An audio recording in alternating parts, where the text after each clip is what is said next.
And you know what time it is? It's time for KP's Video News.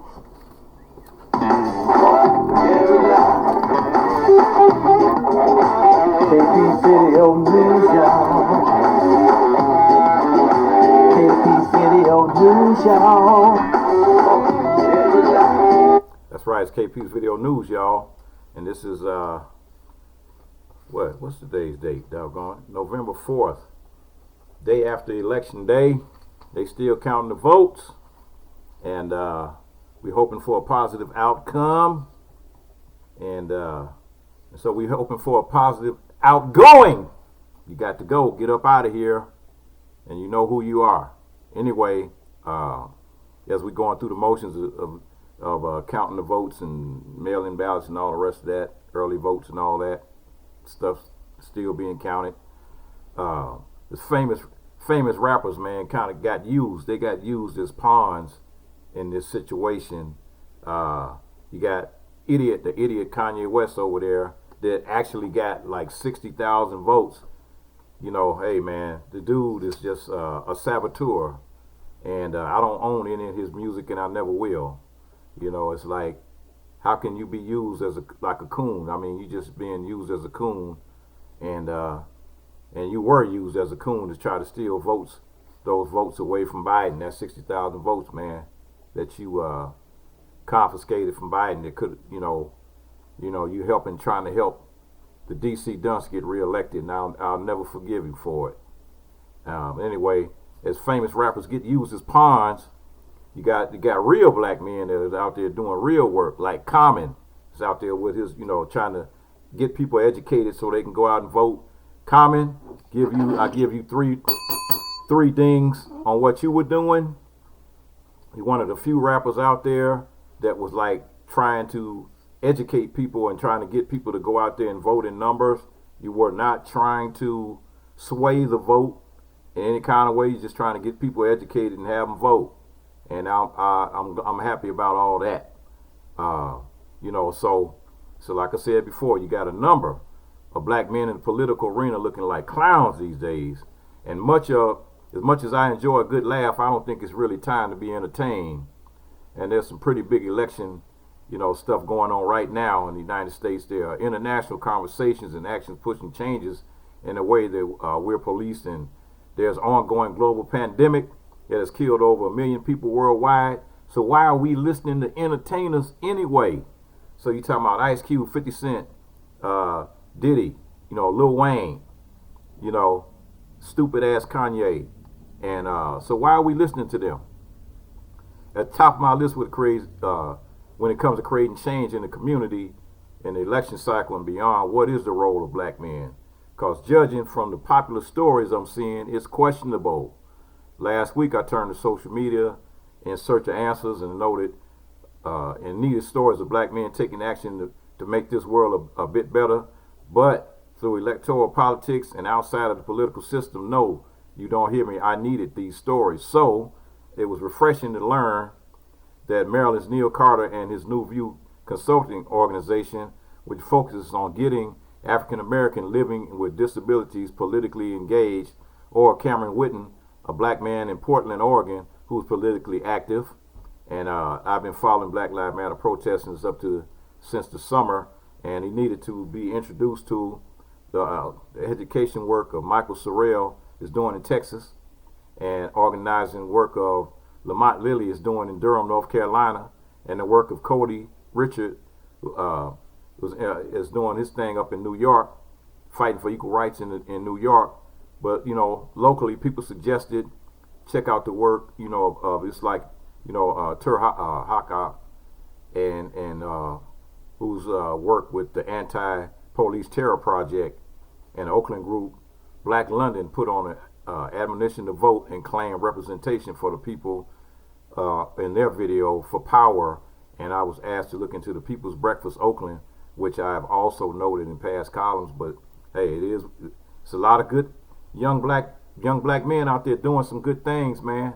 So these guys are doing the real deal.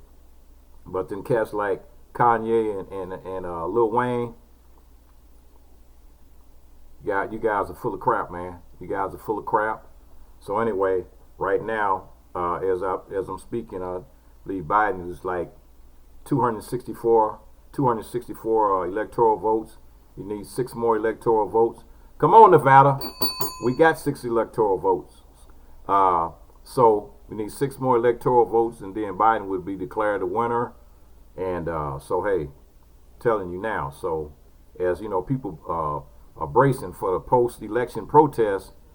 Black Lives Matter organizations and organizers say they're being harassed by a police force that has publicly backed Trump.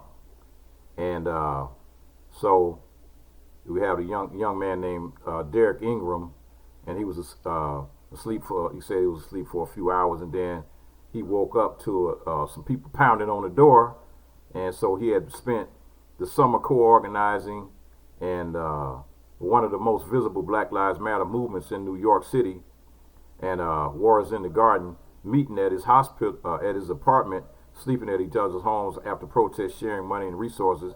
They had become a tight little unit. The night before, he was rudely awoken by a man knocking loudly at his door, and finally allowed himself to open. A moment of joy. His newly chosen family said, "What's your name?" "Derek Ingram," he replied, and the door cracked ajar, thinking he was dealing with an early delivery man. "Is that Derek with 2 R's?" Ingram said, "Yes, you have a warrant for your arrest." Ingram immediately snapped out of his sleep, and so little did Ingram know that of the course of the next 6 months, the NYPD would show up in front of his apartment with full force. Several police cars blocked off the street where Ingram lived, while a helicopter was whirring in the sky, and more than 30 officers came through the scene over the course of the day. The NYPD has found an image of Ingram, presumably from social media, and used facial recognition technology to identify him. During the standoff, they started rerouting all his calls to the NYPD using a cell phone spy technology called Stingray, before ultimately jamming the phone and rendering it unusable. Ingram's crime: using a bullhorn to shout at police officer during the protest. That's his crime, using a bullhorn to shout at a police officer during the protest. NYPD spokesperson described the incident as an assault on a police officer. Wow. During which Ingram placed a bullhorn on the officer's ear to shout at her, though Ingram told and stated that he was at least 6 feet away from the officer and was among other protesters who shouted at the officer too. Half a dozen protest organizers like Ingram stated that they've experienced disproportionate force from law enforcement as they took to the streets throughout the summer.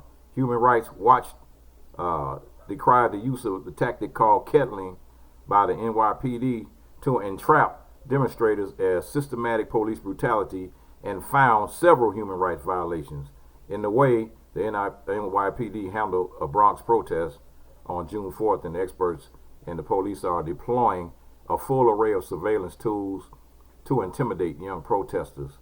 The fact that they were willing to use that level of force, all for allegedly using a bullhorn, that really shows how much of the NYPD surveillance apparatus is being used to target and punish dissent. And the pressure has not let up. Organizers stated that the police have continued to harass and attack protesters, with at least 2 incidents happening just last week.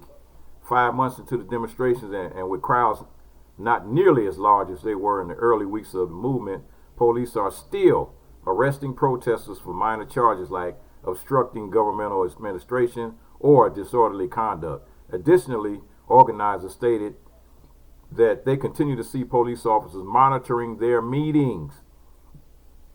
Now, as dealing with election day, and the nation, is bracing for protests, and tensions between police and protesters will be on full display as movement organizers plan to respond to the election results.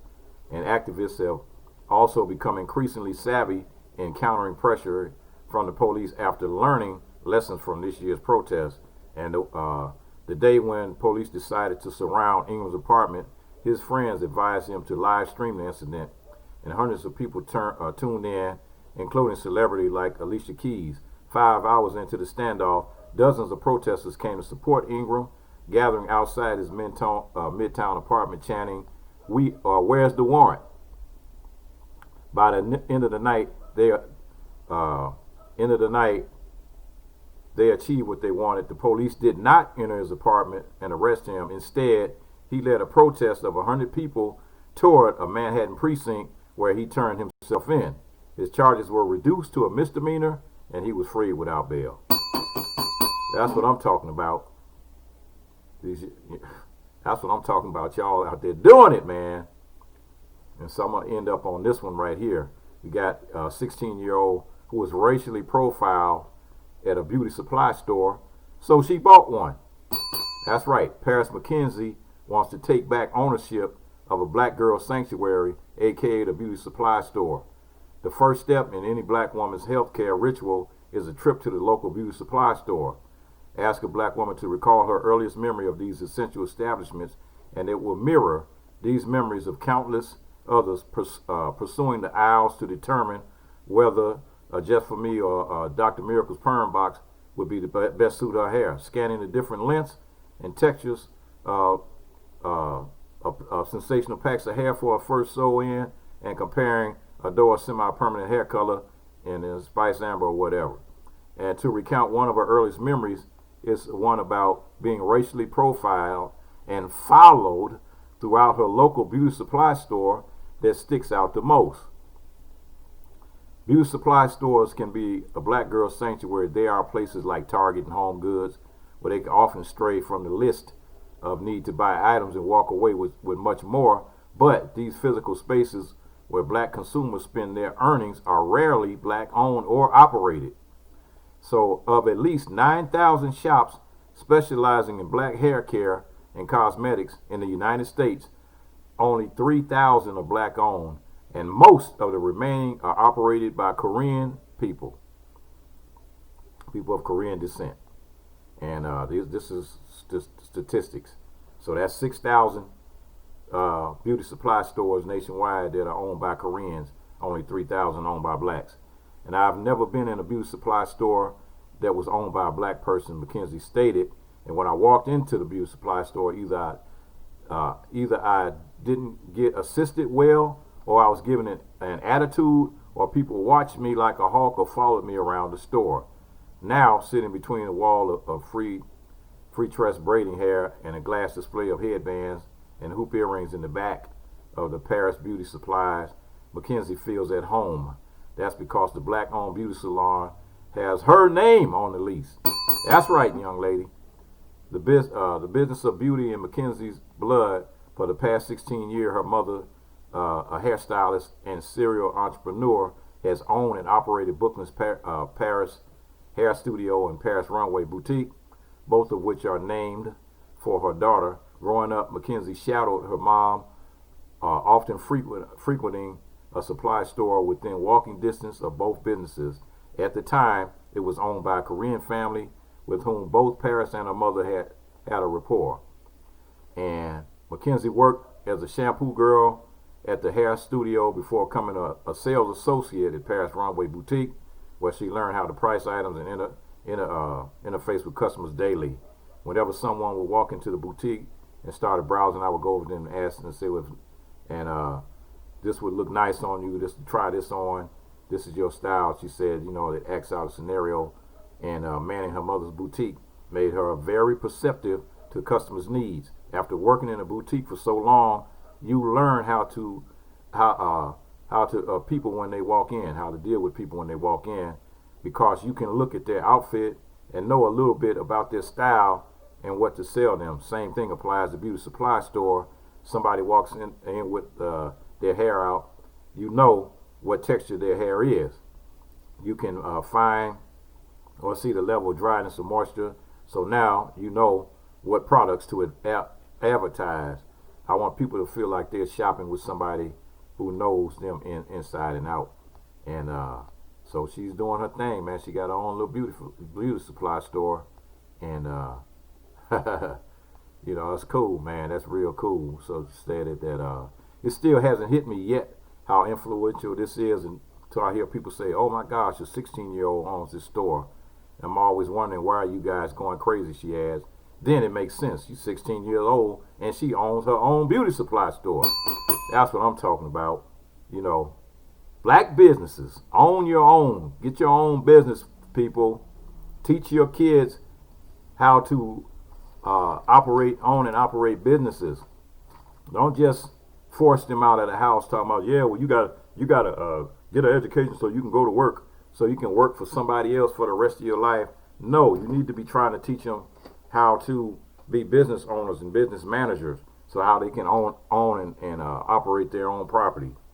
So, you know, hey, that's congratulations on that. However, like I said, this is Wednesday, November 4th, day after Election Day. They're still counting the ballots. The last time I looked, it was 264 votes for Biden. He needs 6 more to get to 270. So hey, you know, hey, I'm gonna take a little break, folks. I'm gonna take a little break. I might, I don't know. I might take a couple of weeks off. I might take a week off. I might take a couple of weeks off. I might take a month off. But right now, I'm kind of, you know, with so much going on and so much coming at you, man, sometimes you just got to take a break. So I'm going to take a little break here, kind of rejuvenate my mind. And, you know, I got a lot of things I'm dealing with. And so therefore, I'm going to put the news on hiatus for a minute. You know, a couple of weeks, a week, 2 weeks, a month. I don't know. I'll see how I feel. You know, who knows? I might be back tomorrow. You never know. Anyway, that's my plan. You know, that's my thought. Just put it that way. That's my thought. Because if it was my plan, I would be putting it in place. Okay, folks. 6 more votes. Right. KP's Video News, y'all. Peace.